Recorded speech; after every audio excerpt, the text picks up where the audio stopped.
tanya bawa Hong sekaring bawono sayekti anyawiji senggo buwono pang reksaning tengoro lemah sirno sake memalane jiwa sirep sidem brahmanem tanya bawa Hong sekaring bawono sayekti anyawiji senggo buwono pang reksaning tengoro lemah sirno sake memalane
Kece wali kece setan wali kubra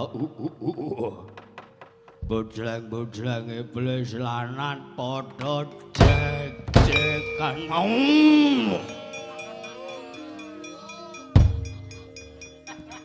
ora mengko to dhisik kabeh wadyabala sing negara enggawa Kiskendhapura wah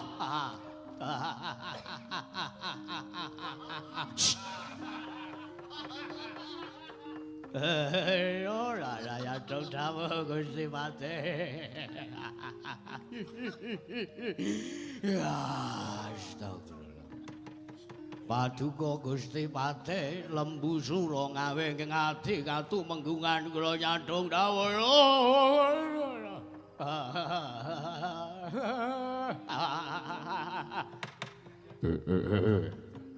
Gusti Pati najan aku nyadong dawuh timbalane Gusti Pati lembu sura. Gusti Pati.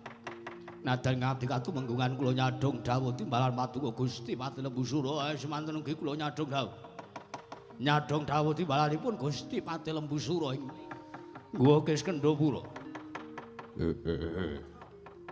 Aja padha kaget.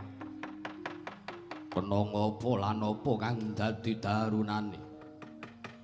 Awake dhewe sarombongan Wadapala saka negara Guwa Kiskendhapura mandheg ana ing repat kepanasan. Wah.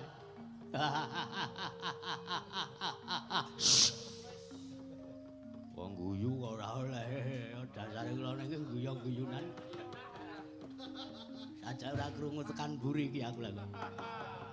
Sembuh engko apa wis watone dedok. Dedok tung delep. Sababipun menapa lan darunanipun menapa Gusti Pati? Menika sampun dumugi kayangan Jungkring Saloka. Nanging kok dereng mlebet teng kori sela matangkep menika. Ora melek Wadapala. Lho. Sawangen kori ditutup rapet karo dewa. Kersanipun kados pundi? Oh. Nuwun apa sing dadi dawuh Kakang Prabu Mahesasura. Awake dhewe kinan boyong marang widodari ning kayangan ya Dewi Untara, kasih. Samengko bakal dadi jodho dhaupe Kakang Prabu Mahesasura ning Kosikik tumenggung. Kados pundi? Sing didhawuhi boyong ki aku keduga pantes dhaup karo Dewi Tara kuwi rak ya mestine aku. Leluwe aku kesengsem aku gandrung kapianem kelawan Sang Dewi Untara kasih kuwi wis rada suwe. Nalika semana Kakang Prabu Mahesasura duwe dawuh lan dheping tekad kepengin nguasani jagat Tribawana. Wis ndasmu atos suwe. Ngersani paratur kula niki kaget saya. Wajeng kuasani jagat Tribawana niku. Terus anggepe mungkin pun kasil kuasani jagat Tribawana teges kayangan pun kasil pun regem. Dening Sinuhun Prabu Mahesasura teges kula menika badhe dados piranganipun para dewa mekaten. Ya mestine ngono. Nanging bareng tak pitung-pitung luwih prayoga senajan to Kakang Prabu Mahesasura ora mangerteni marang apa sing dadi legetaning atiku rak ya prayogane. Kakang Prabu Mahesasura kuwi dadi nalendrane kayangan, aku dadi patihe kayangan. Banjur prayogane rak Dewi Tara kuwi rak dadi garwaku ngono wae to. Waduh mengiri. Sampeyan kok ajeng batal dawuhipun Kang Raka niku lho. Nuwun sewu. Menawi samangke Sinuhun Prabu Mahesasura menika kasil dados nalendrane kayangan. Lah inggih mestinipun Dewi Tara inggih Dewi Untara kasih menika dados garwa Prameswari Sinuhun Prabu Mahesasura rak ngaten. Lah paduka menika nggih panjenengan menika namung dados patihing kayangan. Napa pantes menawi badhe ngukup garwa Prameswari? Cangkeman. Waduh. Akersanipun kados pundi? Ora ngerti apa sing dadi ancase Kakang Prabu Mahesasura iki sejati mung arep nyoba marang apa sing dadi dawuhing dewa. Ora dalah. Kondange jagat padha nyebutake yen to dewa kuwi Sabda Pandhita Ratu. Merga dewa gawe pepalih. Dauping titah utawa derajat dewa kuwi mesti karo Dewi utawa karo widodari. Yen to satriya daupe karo putri. Yen to pandhita kuwi karo Endrak. Nanging arep dijajal aku lan Kakang Prabu Mahesasura kuwi yaksa, aku kuwi raseksa. Gergasi ngaten. Yo. Raseksa kuwi pepalihing dewa karo raseksine ngarep tak coba. Kira-kira sabda Brahmana Raja apa ora? Srana bakal ngayonake marang Dewi Tara ya Dewi Untara kasih. Tumenggung Jumanganggra sro sesumbar mawa lindhu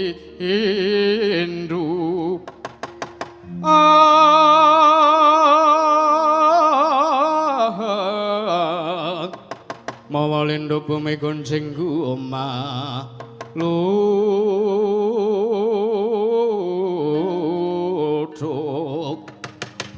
oh lagi kisaken dawuh la kersanipun menapa badhe nenggo wekdal dewa mrepeki kalian Purwadabala menapa badhe nunggu wektu dewa medhuki kelawan Wadabala saka negara Nggawa Kiskendha menapa badhe nenggo para Jawata Gusti Pati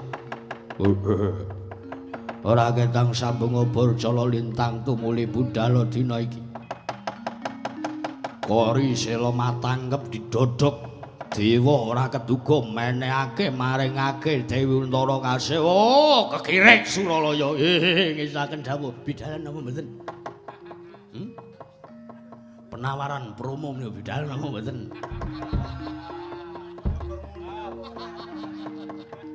nek krungu ya budhalan oh wis siap krungu kendange gawa minggat apa ya ora krungu ya aku ayo sindane ora ming weanan kae demenane anyar terus weanan cangkeme iki lho guyon Kakang Prabu oh nggih saken dawuh kula kepareng nyuwun dawuh nabuh saron Pendhe Beri sing ati-ati aja kaya bocah cilik bocah katuwenggungan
tata.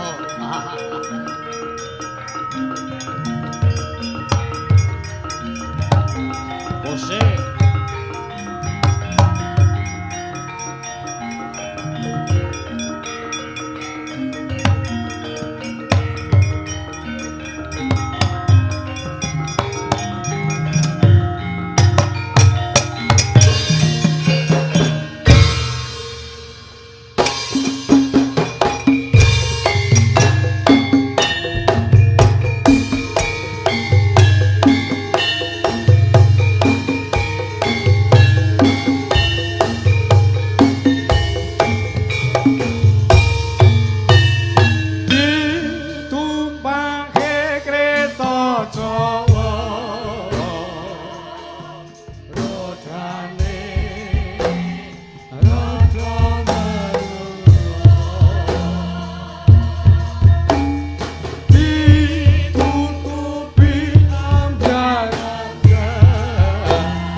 bener kandamu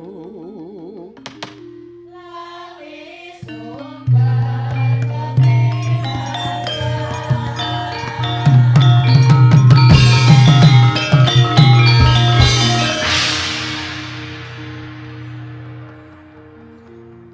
tayangan kok diak-diak ngono nek mercon mau piye ora ngusik wah lagi mlebu ning korise lo matangkep. Lha kok disurung mundur Wadya Balang.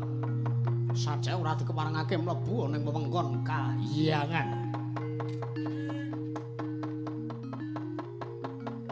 Mas Tuna Mesidam sikaring bawana langgeng. Lho, dalang apa iki? Kok janturan bareng? Ora mengko sikik. Jeneng kita kuwi titah. Nanging lah kok blawanan pokal gawe kita. Ning atas mungganing kayewangan Suralaya papaning para Jawata Tridasa watak mawa. Lah kok ora mawa susila.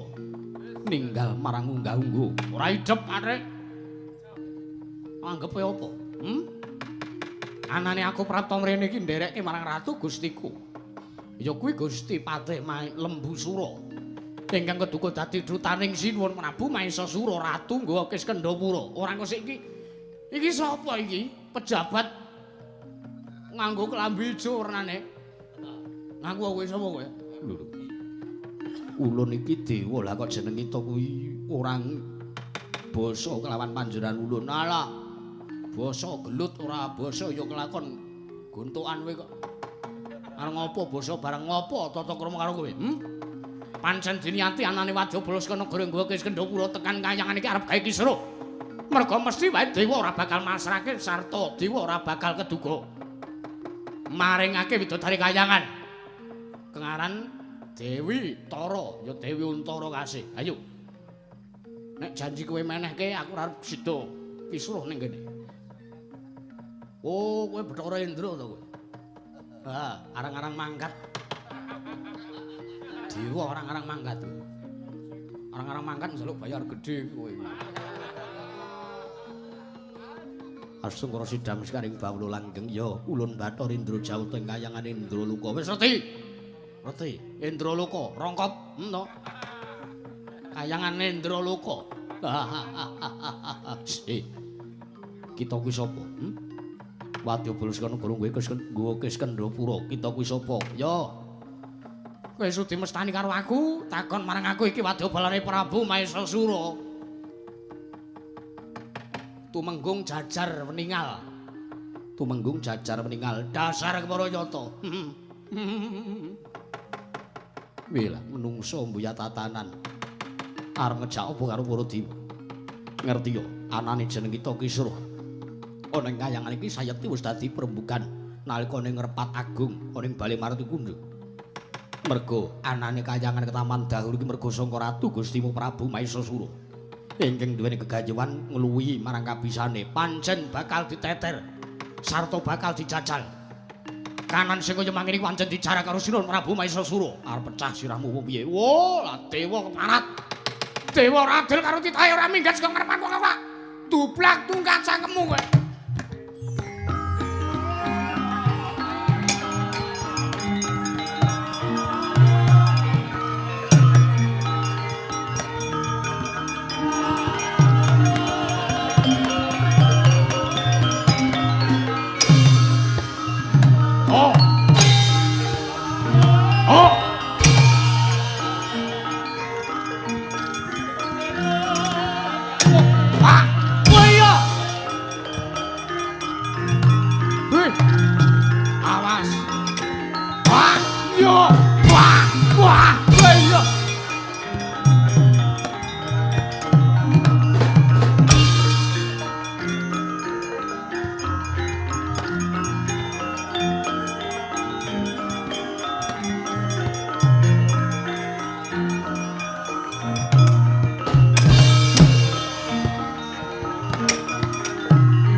Dewa ki arep diantem sirahe ki ora kena.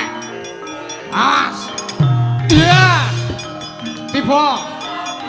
Ha. Ha. Iya. Ha. Ha. Ha. Hai. Ya. Amit Bukulun. Hat. Hat.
Sandak pundakmu weh Dewa. Hot. Baya. Ha. Baya. Ha. Baya. Baya.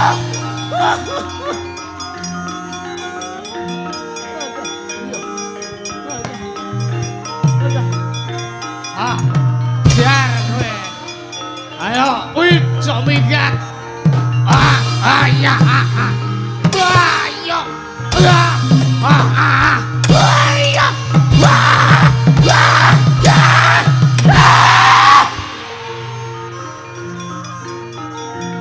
Mati.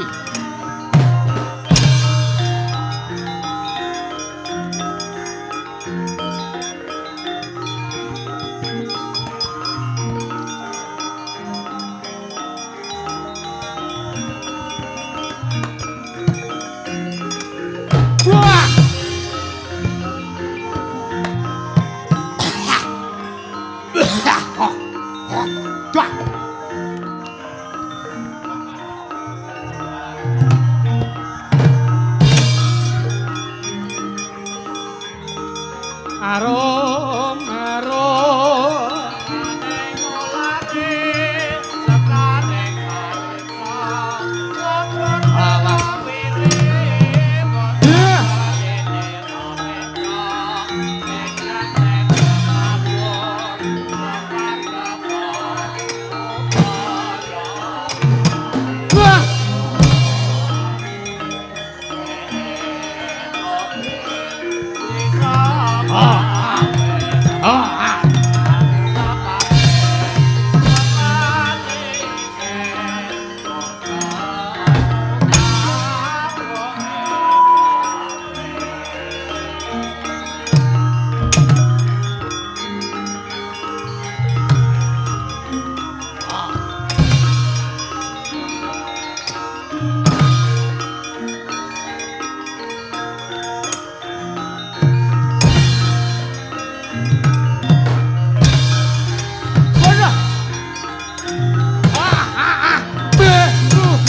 sambato gitu.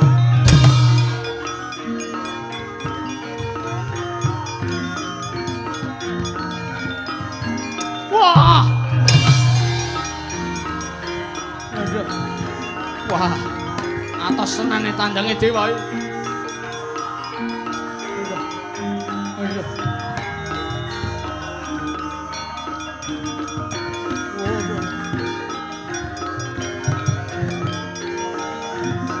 Keringatku kemburu bias.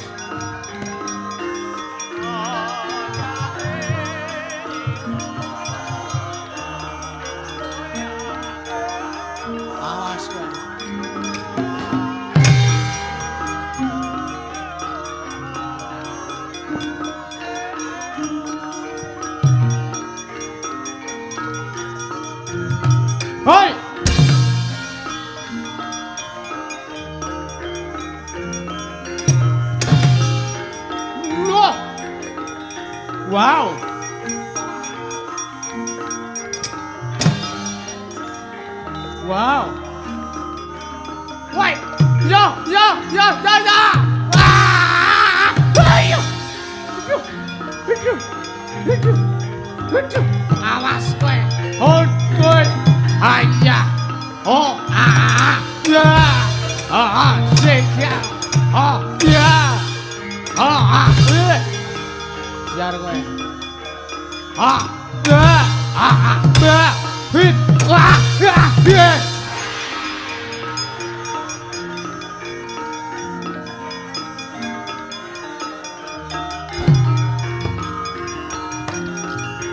Asem iki.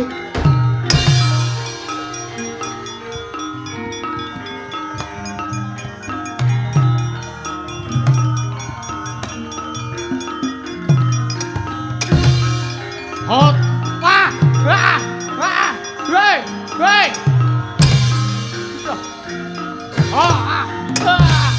Hot. Three. Yo.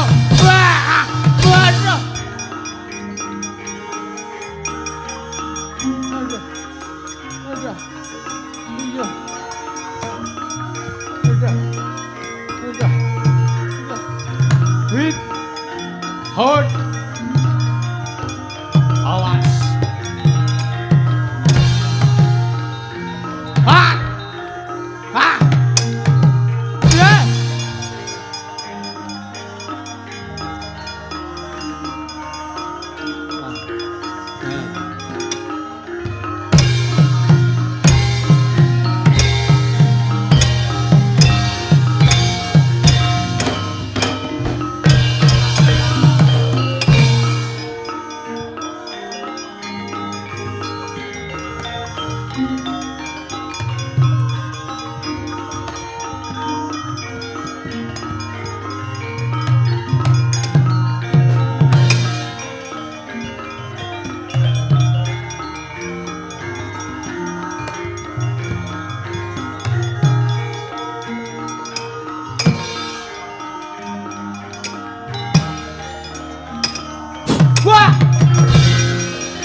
Astungkara sidham siaring ana dewa didoni marat.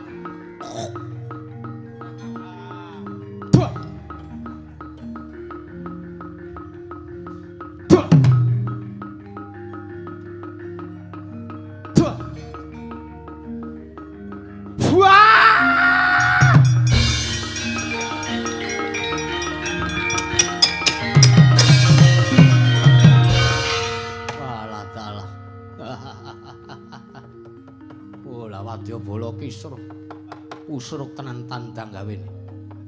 Ngatasi ulun ki dewaning para geni. Dewaning geni ulun Bathara Brama. Kuwi dewane geni lah kok didoni.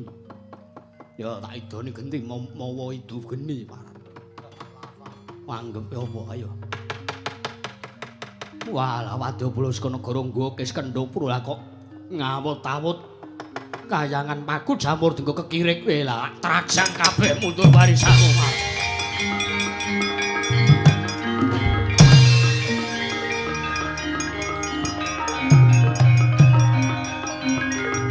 Oh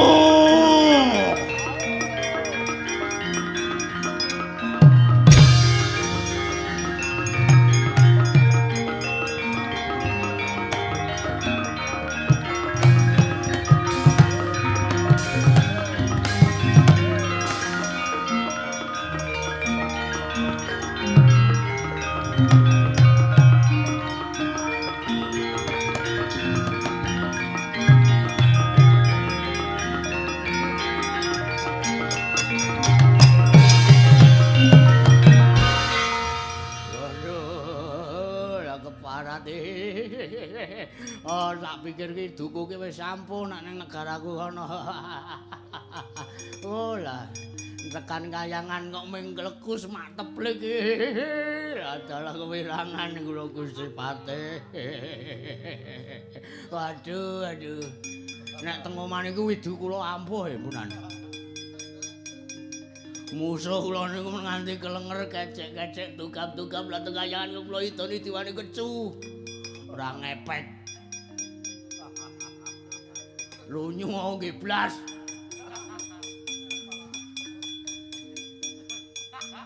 Mah kula gentenan didoni kalih Bathara Brahmawa idune niku nek lumrah ngoten idu kok lava. Untung kenging surjan kula. Dadi sing kobong surjan kula bolong niki wis ben kula rawuh surjan sewan kok.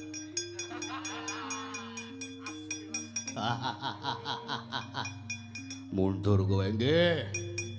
Kapit seketeng nggih. Kewirangan mundur men kewirangan. Duh pripun iki leh tombok surjan. Nek kula ora omong juragane, monggo juragane nyekel suntem niku. Jane nggih mboten napa-napa niki bolong siji terus mengki surjane didol 1 2 3 4 5 6 7 8. Pun kula suwanggake. Ora talah. Dewa ora kena sangga enteng ya ora aku dhewe sing maju kewirangan. Luwung boyo mati ning kayangan tak wujud ditimbangane ratu Gusti ora kelakon dawuh lawan Dewi Tarakasih.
Lembu Sura.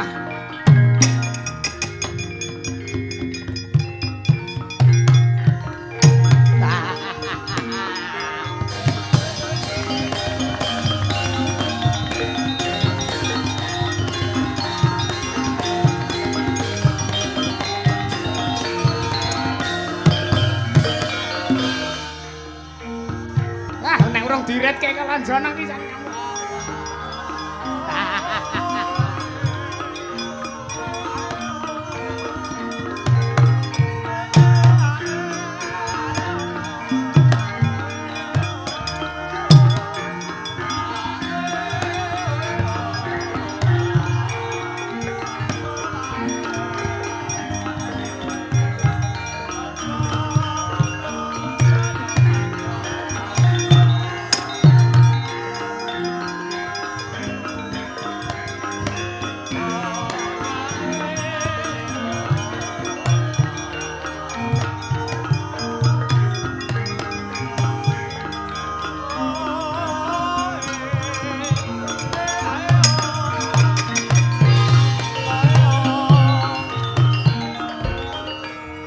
Pandhita Agarya Wangsit pindha kombang ngisep madu sarining pawang elo susah angin ngendingane yang kali nganggung paksimi ber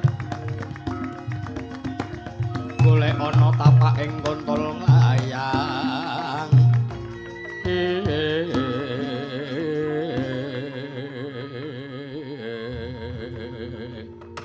wah praking sang marudayang pak wong bu bolong kali codhe sapa sing gawe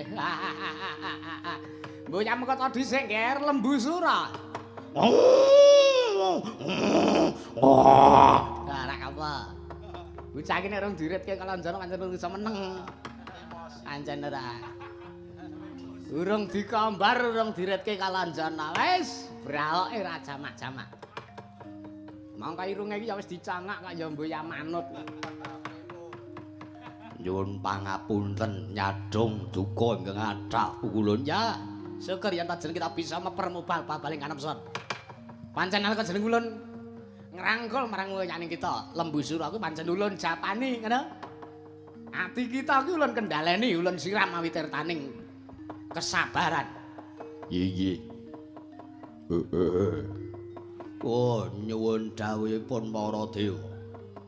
Babagan gegayawanipun ratu Gusti kula. Oh. Inggih menika Kakang Prabu Maesasura ingkang nggadhahi kajat. So gegayawan ingkang mbok bilih mitrat para dewa gegayawanipun Kakang Prabu Maesasura menika nglangkungi dhateng kabisanipun titah. Ya pancen bener. Pancen bener ya. Merga gayane kadang kita, si Prabu Maesasura kuwi pancen ndadekake kayiwangan Jonggring Saloka ke Taman Dahuru, ke Taman Gara-gara. Wah, lha iki mau gak tanggo kekirek iki lho karemu. Hah? Anggepmu dewa kuwi papane wong pidak pejaratan ngono piye? Oh, pun dukani mawon pukulun. Lah ya, Indra. Sembetengan ora kita ki. Lho kok kula to? Lho, iki lho. Lah, sapi mbeling ora. Nyuwun pangapunten kang kathah pukulun. Jan wonten ya. Mangerti ya nger Lembu Sura. Kados pundi pukulun Narada? Anane jeneng ulun perpekilan jeneng kita kuwi merga ulun nampa dawuh saka ngarsane Ki Wangadi Pramesti Bathara Guru. Mangkene. Panjenengan ulun kinen ngaturake sarta kinen dawuh kelawan jeneng kita miturut ngendikaning Wangadi Pramesti Bathara Guru paring sabda pangandika. Gegayutan kelan apa sing dadi panjangane ratu Gustimu ya kadang kita Prabu Maesasura. Nak ratu nggawa Kis Kendhapura kuwi nggone duweni gegayuhan kepengin mboyong sarta kepengin dawuh kelawan Dewi Tara ya Dewi Untara kasih. Sakmengko dening Wangadi Pramesti Bathara Guru dililani sarta diparingi pangestu nanging ana pepalihe nggih ana pepajuke. Teges ana pepanggil uga ana rerubane. Oh, ladalah. Oh, wis. Bengah wae ora. Bocah kok. Ngaturaken genging panuwun. Oh, teges mangga nggen kula wangsul. Badhe pikantuk damel. Ya, nanging ana syarate. Syaratipun menapa pukulun? Dililani dawuh kelawan Dewi Tara, ya Dewi Untara Kasih. Kadangmu Prabu Maesasura.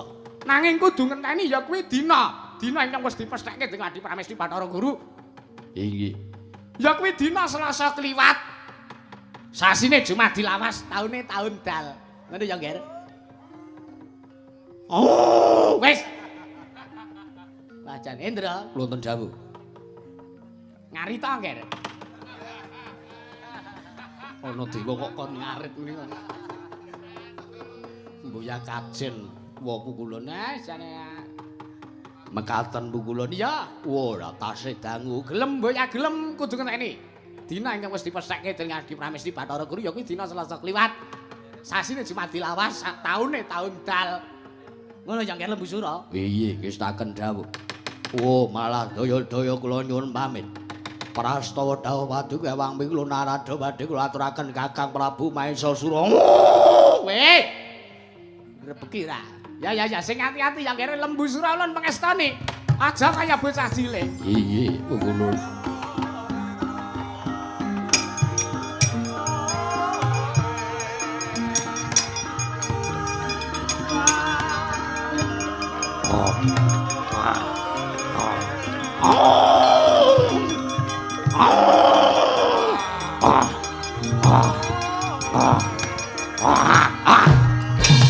Wah. Indra.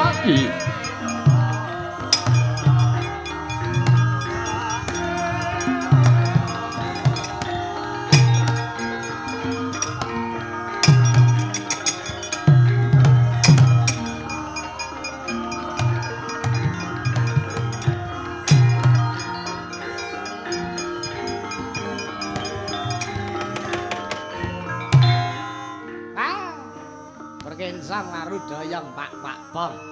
Pak Bong mbok bolong ali codhe sapa sing gawe? Atmaja ulun Surawati. Wonten timbalan dawuh paduka wa pukulun Kaneka Putra.